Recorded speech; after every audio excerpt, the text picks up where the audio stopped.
The Dynamic Earth. Section 1. The Geosphere.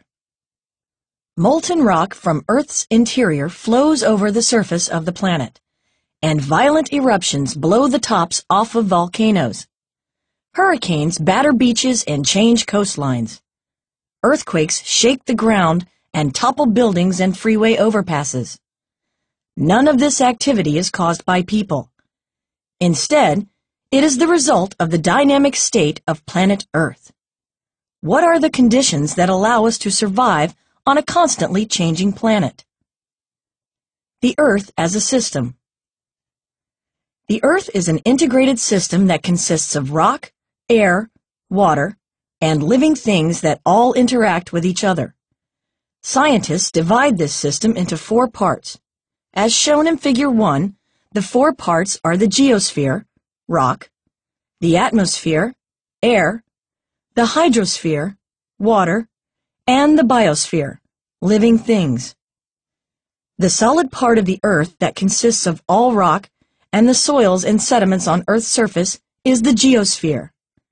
Most of the geosphere is located in Earth's interior. At the equator, the average distance through the center of the Earth to the other side is 12,756 kilometers. The atmosphere is the mixture of gases that makes up the air we breathe. Nearly all of these gases are found in the first 30 kilometers above the Earth's surface. The hydrosphere makes up all of the water on or near the Earth's surface. Much of this water is in the oceans, which cover nearly 3/4 of the globe. Water is also found in the atmosphere, on land, and in the soil. The biosphere is made up of parts of the geosphere, the atmosphere, and the hydrosphere. The biosphere is the part of the Earth where life exists. It is a thin layer at Earth's surface that extends from about 9 kilometers above the Earth's surface down to the bottom of the ocean. Discovering Earth's interior. Studying the Earth beneath our feet is not easy. The deepest well that has been drilled into Earth's interior is only about 12 kilometers deep and gives us no direct information about conditions farther beneath the surface. An alternative method must be used to study the interior of the Earth. Scientists can use seismic waves to learn about Earth's interior. Seismic waves are the same waves that travel through Earth's interior during an earthquake. If you have ever tapped a melon to see if it is ripe, you know how this process works. The energy of your tap travels through the melon, and the state of the melon's interior affects the sound you detect. A seismic wave is also altered by the nature of the material through which it travels. As shown in Figure 2, seismologists measure changes in the speed and direction of seismic waves that penetrate the interior of the planet. In this way, seismologists have learned that the Earth is made up of different layers and have inferred what substances make up each layer. The composition of the Earth. Scientists divide the Earth into 3 layers: the crust, the mantle, and the core, based on the composition of each layer. These layers are made up of progressively denser materials toward the center of the Earth. Figure 3 shows a cross-section of the Earth.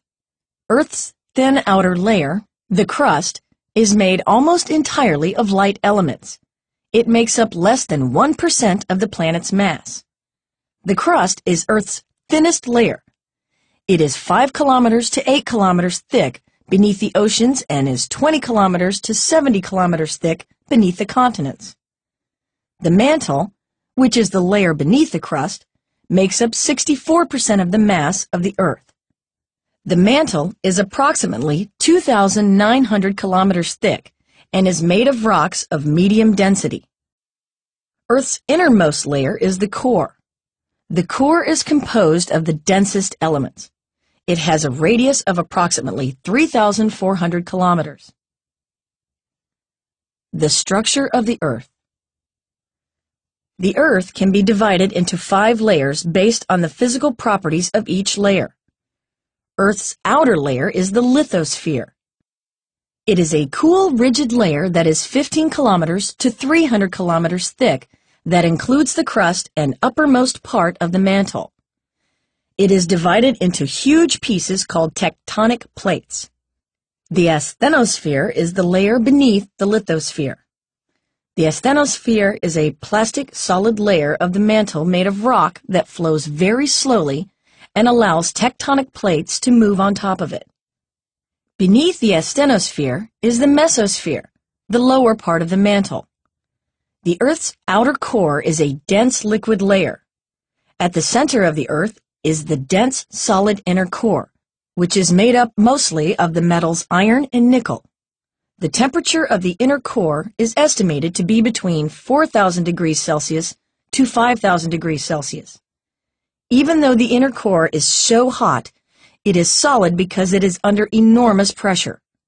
Earth's outer and inner core together make up about 1/3 of Earth's mass. Plate tectonics. You learned that the lithosphere, the rigid outermost layer of the Earth, is divided into pieces called tectonic plates. These plates glide across the underlying asthenosphere in much the same way as a chunk of ice drifts across a pond. The continents are located on tectonic plates and move around with them. The major tectonic plates include the Pacific, North American, South American, African, Eurasian, and Antarctic plates. Figure 4 illustrates the major tectonic plates and their direction of motion. Plate boundaries. Much of the geologic activity at the surface of the Earth takes place at the boundaries between tectonic plates. Plates may separate from one another, collide with one another, or slip past one another. Enormous forces are generated at tectonic plate boundaries, where the crust is pulled apart, is squeezed together, or is constantly slipping. The forces produced at the boundaries of tectonic plates can cause mountains to form, earthquakes to shake the crust, and volcanoes to erupt. Plate tectonics and mountain building. Tectonic plates are continually moving around the Earth's surface. When tectonic plates collide, slip by one another, or pull apart, enormous forces cause rock to break and buckle. Where plates collide, the crust becomes thicker and eventually forms mountain ranges. The Himalaya Mountains, as shown in Figure 5, began to form when the tectonic plate containing Asia and the tectonic plate containing India began to collide 50 million years ago. Earthquakes. A fault is a break in the Earth's crust along which blocks of the crust slide relative to one another. When rocks that are under stress suddenly break along a fault, a series of ground vibrations is set off. These vibrations of the Earth's crust caused by slippage along a fault are known as earthquakes. Earthquakes are occurring all of the time, but many are so small that we cannot feel them. Other earthquakes are enormous movements of the Earth's crust that cause widespread damage. The Richter scale is used by scientists to quantify the amount of energy released by an earthquake. The measure of the energy released by an earthquake is called magnitude. The smallest magnitude that can be felt is approximately 2.0, and the largest magnitude that has ever been recorded is 9.5. Each increase of magnitude by one whole number indicates the release of 31.7 times more energy than the whole number below it. For example, an earthquake of magnitude 6.0 releases 31.7 times the energy of an earthquake of magnitude 5.0. Earthquakes that cause widespread damage have magnitudes of 7.0 and greater. Where do earthquakes occur?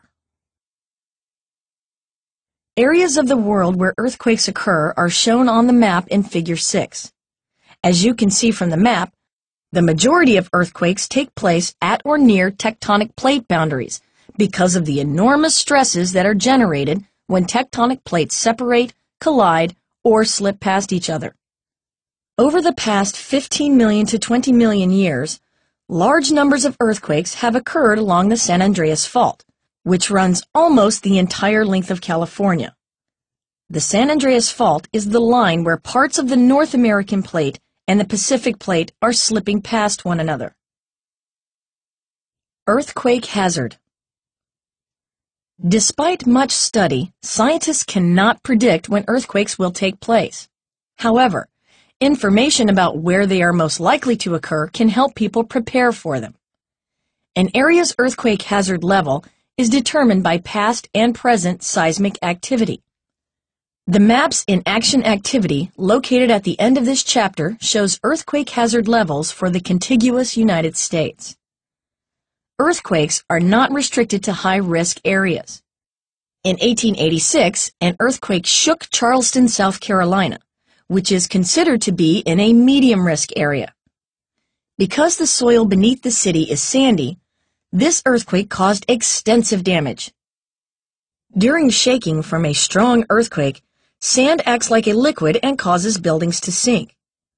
In areas that are prone to earthquakes, it is worth the extra investment to build bridges and buildings that are at least partially earthquake resistant.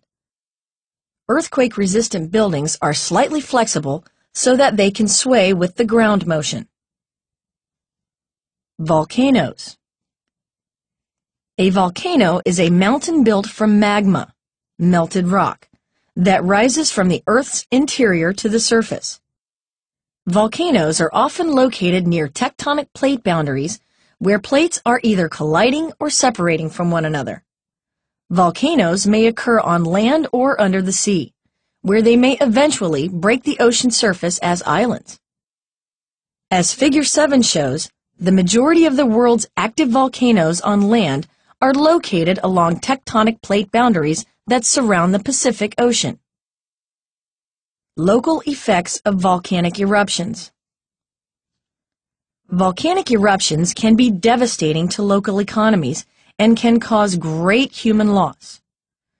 Clouds of hot ash, dust, and gases can flow down the slope of a volcano at speeds of up to 200 kilometers per hour and sear everything in their path.